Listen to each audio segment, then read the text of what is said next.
Hello everyone, मैं doctor कल्पना उपमन्यु। मैंने पिछले वीडियोस में आप लोगों के साथ बहुत सारी बातें की थी। सबसे लास्ट वीडियो मैंने बनाया था अपने साथ अब कैसे खुश रहो। हमें ज़रूरत नहीं होनी चाहिए किसी की, लेकिन इस चीज़ से ही, इसी श्रृंखला से जुड़ा हुआ एक अन्य टॉपिक जो हमारे लिए बहुत इम्पॉर्टेंट है, नींद न आने के मनोवैज्ञानिक कारण और उससे कैसे बचा जा सके। आजकल हम देखते हैं कि ज़िंदगी का 1/3 हिस्सा सभी लोग अपनी सोकर गुजार देते हैं, लेकिन एक फैशन भी हो गया है रात में जग के काम करना, और कार्य की आवश्यकता भी बन गई है। कुछ प्रोफेशन ऐसे हैं जिसमें आपको रात में जाग कर कार्य करना पड़ता है।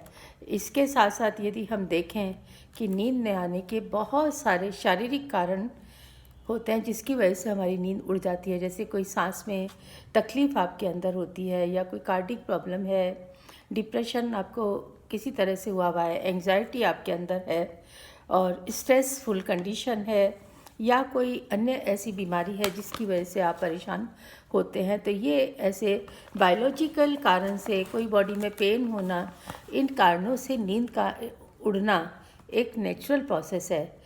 लेकिन इसके साथ साथ यदि हम देखें तो नींद में आने के मनोवैज्ञानिक कारण बहुत ही ज़्यादा महत्वपूर्ण होते हैं, जिसमें सबसे पहला कारण जो मैं आपसे डिस्कस करना चाहूँगी, आपस में झगड़ा। यदि मियाँ बीवी का, या बच्चों के साथ, या रिलेटिव, या फ्रेंड्स, या आपकी फ्रेंड के साथ, या कोई आपकी बहुत अच्छा लविंग है, वुड भी है, किसी के साथ भी यदि आपका झगड़ा होता है तो सबसे पहले आपकी नींद एकदम गायब हो जाती है। बहुत ज़्यादा एक्साइटमेंट कंडीशन होने पे भी, सपोज़ यदि आपको कहीं से खबर मिलती है कि आपका कोई बहुत अच्छा चाहने वाला आपसे मिलने आ रहा है, तो उस एक्साइटमेंट में भी आप पूरी रात सो नहीं पाते हो कितनी बार। उसकी वजह से भी आपकी नींद बहुत ज़्यादा डिस्टर्ब हो जाती है। उतावलापन कुछ लोगों की पर्सनैलिटी में इतना ज़्यादा होता है कि नींद आई, एकदम झपकी लगी और उठ के वो एकदम चल देते हैं। इस वजह से कई बार वो पूरी नींद ले ही नहीं पाते हैं। सुबह उठते हैं तो वो बेचैन और परेशान नज़र आते हैं। देखा जाए तो जिन लोगों की नींद कम आती है, उन लोगों का रिएक्शन टाइम किसी भी काम के प्रति स्लो हो जाता है। लो परफॉर्मेंस उनके काम में देखने को मिलेगी, और हर समय उनको लगेगा हमारा मूड ख़राब हो रहा है, अच्छा नहीं लग रहा है। अब आजकल समय में लोग शरीर के अपीयरेंस के ऊपर इतना ज़्यादा ध्यान देते हैं, काफ़ी पैसा, सामान सब खर्च करते रहते हैं, लेकिन कोई मस्तिष्क के बारे में नहीं सोचता। हमारा जीवन, हमारा मस्तिष्क एक पौधे के समान होता है, जिसे उस पौधे को एक खाद, पानी और लाइट की ज़रूरत पड़ती है। उसी तरह से हमारे मस्तिष्क को, हमारे ब्रेन को साफ़ करने के लिए, अच्छा करने के लिए हमें पॉजिटिव फीलिंग अपने अंदर ज़बरदस्ती से डालनी पड़ती है। I am using the word ज़बरदस्ती। ज़बरदस्ती मतलब नहीं चाहते भी आपको अपना अंदर ये चीज़ डेवलप करनी पड़ती है। नहीं, हमारा सब अच्छा है, हमें कोई किसी तरह की दिक्कत नहीं है, और हम हेल्दी हैं। जब आपके अंदर नींद नहीं आने के कारण नज़र आते हैं, तो उसमें आप खुद भी उस चीज़ को जज कर सकते हैं। जैसे सबसे पहला काम आपका होता है, मनोवैज्ञानिक व्यवहार आपका बदलने लगता है। कैसे बदलेगा? चिड़चिड़ापन आ जाएगा, और अधिक आपको थकान फील होगी, मूड आपका स्विम करेगा, शारीरिक से मानसिक रूप से आप हर समय थके थके से महसूस करते हैं। चिड़चिड़ापन आपके स्वभाव में बहुत ज़्यादा आ जाता है, और कुछ लोग ऑफिस में आते ही बैठते ही 1 आध घंटे के बाद ही वो झपकियाँ और आलस्य के कारण जमाइयाँ लेना शुरू कर देते हैं। ये सबसे बड़ा कारण है कि आपने प्रॉपर नींद नहीं ली है। तो इसके लिए ये तो सब ऐसे हैं, कारण तो बहुत सारे हो जाते हैं, लेकिन किस तरह से हम अपनी नींद को अच्छे करने के लिए क्या करें, किस तरह का मनोवैज्ञानिक एनवायरनमेंट क्रिएट करें, वो हमारे लिए बहुत ज़्यादा इम्पॉर्टेंट है। मेरे पास कुछ लोग ऐसे भी आए जो पिछले वर्षों से नींद की दवाइयाँ खा रहे थे, सोने के लिए नींद की टैबलेट्स लेते थे, और उनको इतना ज़्यादा उसका डर था कि यदि उनके पास टैबलेट नहीं है तो वो कहीं भी जाने के लिए तैयार नहीं होते थे कि आज हमारे पास टैबलेट नहीं है, हम रात में सो नहीं पाएंगे, नींद के बिना हम कैसे रहेंगे, और टैबलेट के बिना हम कैसे जाएं। मैंने उनको कुछ इस तरह की मनोवैज्ञानिक काउंसलिंग और थेरेपीज़ दी, जिसकी वजह से उनकी 5-5 6-6 साल तक खाने वाली मेडिसिन भी छूट गई। उन्होंने उनकी प्रॉब्लम नींद की बायोलॉजिकली रीज़न तो था ही, साथ ही उनका कुछ इस तरह का घर का एनवायरनमेंट था, ऐसा फैमिली एटमॉस्फेयर था कि जिसकी वजह से उन्हें काफ़ी परेशानी होती थी। इसलिए जब हम नींद के बारे में बात करते हैं तो अच्छी नींद लेने के लिए हमें सबसे पहले अपने रूम के एनवायरनमेंट को चेंज करना चाहिए। हल्की सी अच्छी सी लाइट लगाइए, हो सके तो शांति पूरी तरह से कमरे में, सोने के कमरे में, रूम में होनी चाहिए। अंधेरा रखें तो भी चलेगा, कोई दिक्कत नहीं है।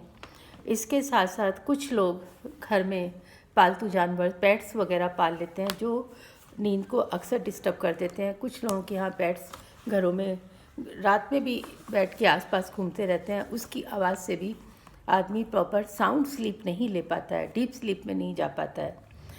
इसके अलावा यदि आपको नींद की प्रॉब्लम है तो आप बाथ लेके सोइए। गर्म पानी का, ठंडे पानी का, जो भी आपको सूट करता है उससे आप पहले नहाइए और उसके बाद आप सोने जाइए।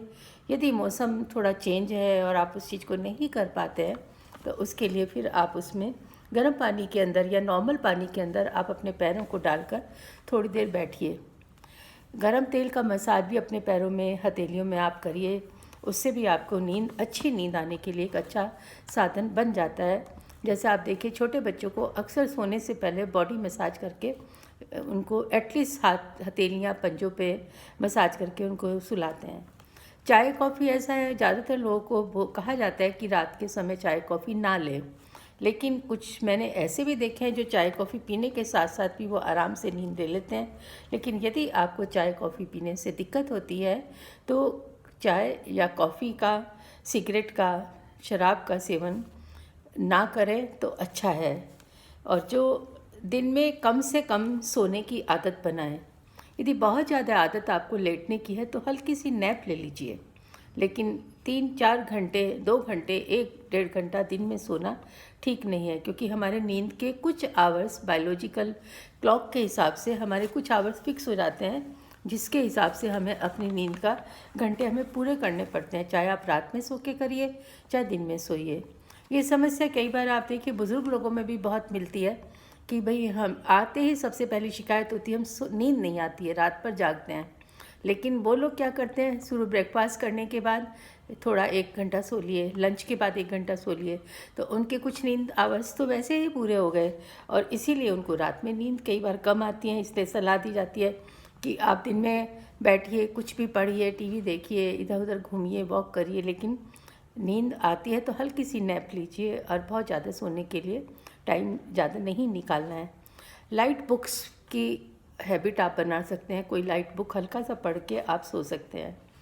स्टूडेंट कई बार पूरी नींद नहीं ले पाते और मेरे पास आके बोलते हैं कोई इस तरह की टेक्निक बताइए कि हमारे एग्ज़ाम्स आ रहे हैं कि हम पूरी तरह से सो नहीं पाते हैं, हमें नींद ना आए और हम ज़्यादा टाइम अपना स्टडी कर लें।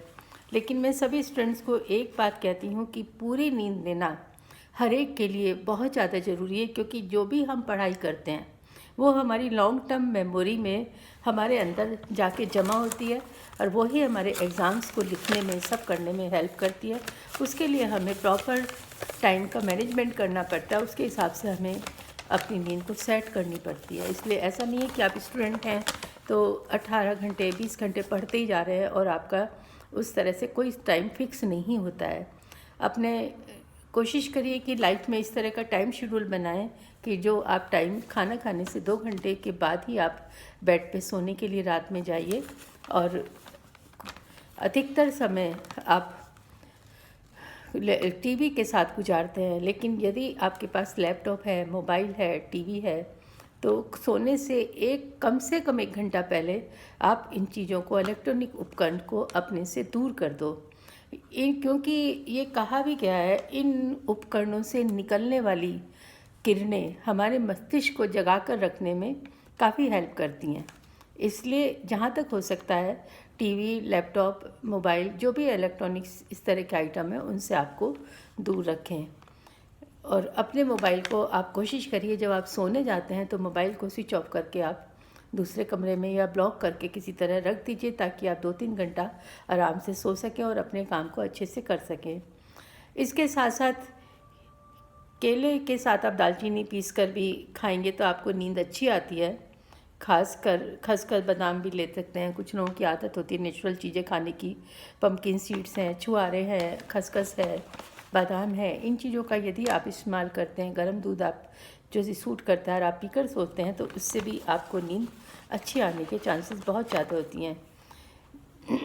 यदि आपको एक सबसे इम्पॉर्टेंट बात है, 20 मिनट तक नींद नहीं आती है बिस्तर पर जाने के बाद, तो आप उठ जाइए और उठने के बाद आप किसी काम में लग जाइए, फिजिकल एक्सरसाइज या कुछ करने लगिए, मेडिटेशन करने लगिए, ताकि आपको नींद आनी शुरू हो जाती है।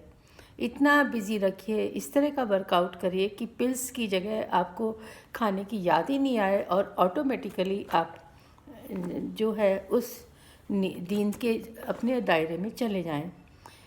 नींद न आने के कारण जो हमारे अंदर एक डर बना होता है कि हमें नींद आज भी नहीं आएगी, कल नहीं आई, आज भी नहीं आएगी, इस डर को पूरी तरह से बॉडी से हमें, मस्तिष्क से अपने को निकाल के फेंकना पड़ता है। लेकिन एक चीज़ आप हमेशा याद रखिए, जब भी आप बिस्तर पर सोने के लिए जाते हैं तो आपका माइंड बहुत तेज़ी से वर्क करता है पूरे दिन के, और काफ़ी इधर उधर long term memory, short term memory के थॉट्स आपको आते रहते हैं उस समय।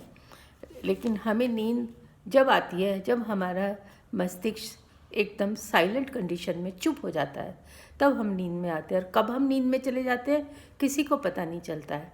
इसलिए नींद के लिए जो उपचार हमें करने हैं, जो क्लाइमेट हमें बनाना है, वो जो आपके हाथ में, उतना तो आप कर सकते हैं। मैं आपको इस बात के लिए चैलेंज कर सकती हूँ कि यदि आपने पूरे दिन बहुत अच्छा हार्ड वर्क किया है और पॉजिटिव एटीट्यूड आपने रखा है, रात में सोने से पहले हमेशा सोचिए कि आपको आज अच्छा क्या मिला। तो जब आपके दिमाग में एक अच्छी चीज़ आती है, मस्तिष्क में एक अच्छा विचार लेके आप सोते हैं, तो आपको नींद में जाने में बहुत कम टाइम लगता है और जल्दी से आप अपनी प्यारी सी दुनिया में सो जाते हैं। इसलिए नींद का हमारी लाइफ में बहुत इम्पोर्टेंट रोल है। नींद नहीं आती है तो आपका सब कुछ सिस्टम, पूरा दिन का सिस्टम एकदम बेकार हो जाता है और लंबे समय तक नींद न आना एक अपने आप में समस्या है। यदि आपको बहुत ज़्यादा दिक्कत है और आप काफ़ी समय से कोशिश कर रहे हैं तो भी आपको नींद नहीं आती है, जो मैंने आपको कहा रेगुलर एक्सरसाइज, मेडिटेशन, ये सब के बाद भी आपको नींद नहीं आती है, तो आप अच्छे फिजिशियन और साइकोलॉजिस्ट के लिए सीनियर कंसल्टेंट से बात करके प्रॉपर तरीके से आप अपने थेरेपी करा के आप इस चीज़ से निदान पूरी तरह से पा सकते हैं। ज़रूरी नहीं है कि हमेशा आप दवाइयों पे ही रहें। मैं सोचती हूँ 80% नींद का रिलेशन हमारे मनोवैज्ञानिक जीवन से होता है। आज के लिए बस इतना ही। इसलिए good luck, have a good sleep for everyone, enjoy your life, have a good day.